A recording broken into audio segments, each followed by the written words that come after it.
छोटी कहानियाँ छोटे छोटे खजाने की तरह होता है, जिसे पढ़कर हमें ज्ञान तो मिलता है, साथ ही आनंद भी बहुत मिलता है। आज हम आपको ऐसी ही कुछ शिक्षा देने वाली मज़ेदार छोटी कहानियाँ बताएंगे, जिसे पढ़कर आपको बहुत कुछ सीखने को मिलेगा। आप अपने बच्चों को भी इन छोटी कहानियों को सुना सकते हैं, ताकि वो भी कुछ अच्छा सीख सके।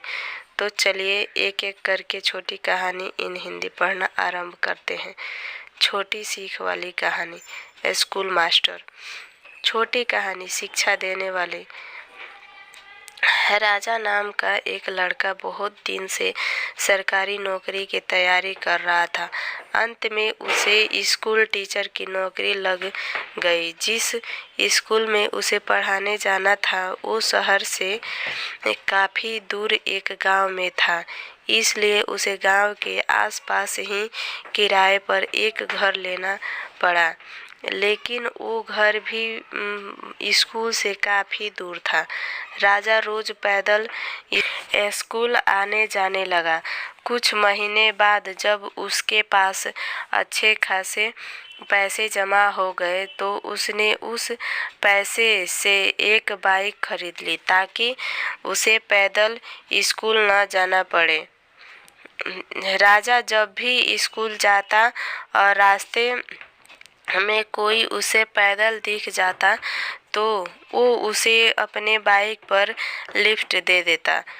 स्कूल से वापस आते समय भी राजा वही करता। ऐसा एक दिन भी न हो जिस दिन उसने किसी को अपने बाइक पे बिठाए बिना स्कूल गया हो या फिर वापस अपना घर आया हो। उससे जितना हो सकता वो सबकी मदद करने की कोशिश करता। एक दिन जब राजा स्कूल से घर जा रहा था, तो उसे एक आदमी रास्ते पर अकेले पैदल चलता दिखा। उसने रोज की तरह उस आदमी के पास जाकर बोला कि आप मेरे बाइक पर बैठ जाइए, मैं इसी रास्ते से जा रहा हूँ, आपको आगे छोड़ दूंगा। वो आदमी खुशी खुशी बैठ गया। कुछ दूर चलते ही राजा को महसूस हुआ कि उसकी पीठ पर नोकीला कुछ चुभ रहा है। अचानक वो आदमी राजा से कहने लगा, गाड़ी साइड में लगाओ और पैदल घर चले जाओ। उस आदमी के पास एक बड़ा सा चाकू था। राजा डर गया और गाड़ी रास्ते के साइड में लगा दिया। फिर वो आदमी बाइक लेकर चला गया और राजा भी अपने किस्मत को कोसते कोसते घर जाकर सो गया। राजा बहुत दुखी था और भगवान से बार बार ये कह रहा था कि मैंने तो सबकी मदद करना चाहा, फिर मेरे साथ ऐसा क्यों हुआ। अगले दिन जब वो सोकर उठा, तो उसने देखा कि उसकी बाइक घर के बाहर खड़ी है और उस पे एक चिट्ठी भी रखी है। जब उसने चिट्ठी खोल के पढ़ना शुरू किया, तो उसमें लिखा था, मास्टर जी मुझे माफ़ कर देना, मुझे पता नहीं था आपकी बाइक आसपास की गांव में इतनी पॉपुलर है। जिसने भी मुझे इस बाइक पर देखा, उसने ही मुझसे पूछा कि ये तो मास्टर जी की बाइक है, तुझे ये कहाँ से मिला। सबको पता चल गया कि मैंने आपकी बाइक चोरी की है, इसलिए मैं आपको आपका बाइक लौटा रहा हूँ। हो सके तो मुझे माफ़ कर देना। इस चिट्ठी को पढ़ने के बाद राजा बहुत खुश हुआ और भगवान का धन्यवाद किया। उसे ये विश्वास हो गया कि भगवान हमेशा अच्छे के साथ अच्छा ही करता है। जिगरी दोस्त। शिक्षा देने वाली छोटी कहानी। छोटी कहानी शिक्षा देने वाली 2। एक गांव में रोहित और सूरज दो जिगरी दोस्त रहा करते थे।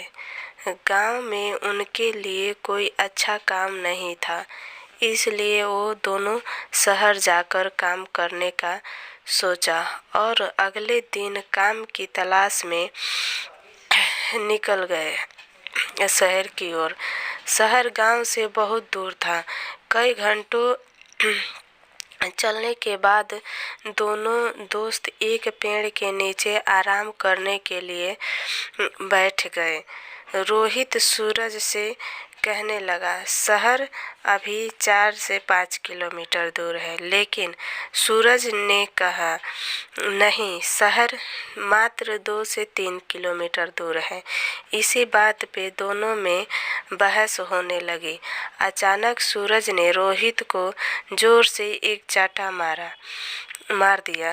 रोहित शांत स्वभाव का था, इसलिए उसने सूरज से कुछ नहीं कहा और एक लकड़ी लेकर जमीन पर लिखने लगा, आज मेरा जिगरी दोस्त ने मुझे चांटा मारा।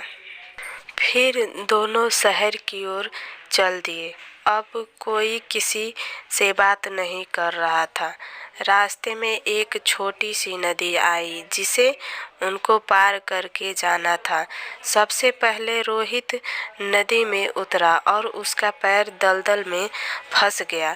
उसने सूरज से मदद मांगी और सूरज जल्दी से भाग के रोहित के पास गया और उसे दलदल से बाहर निकाला।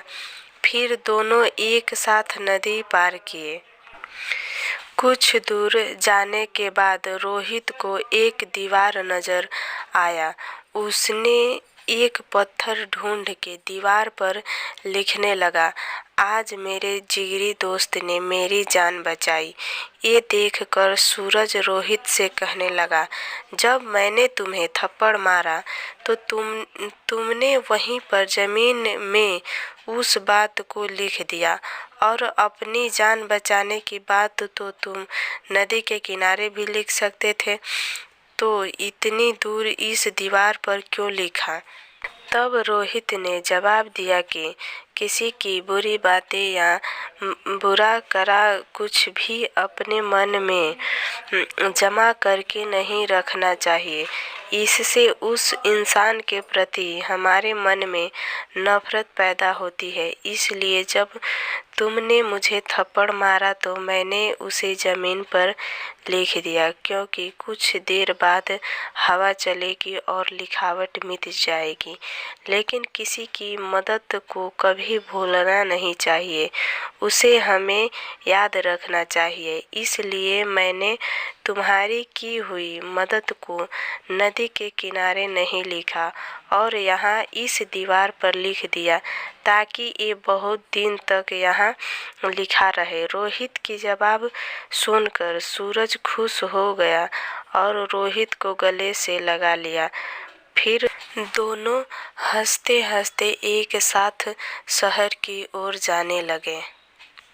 तो दोस्तों, कैसी लगी ये छोटी सी कहानी लेकिन ज्ञान देने वाली कहानी? अगर अच्छा लगे तो कमेंट करके ज़रूर बताइएगा और चैनल को सब्सक्राइब लाइक ज़रूर कीजिएगा। Radhe Radhe, thank you.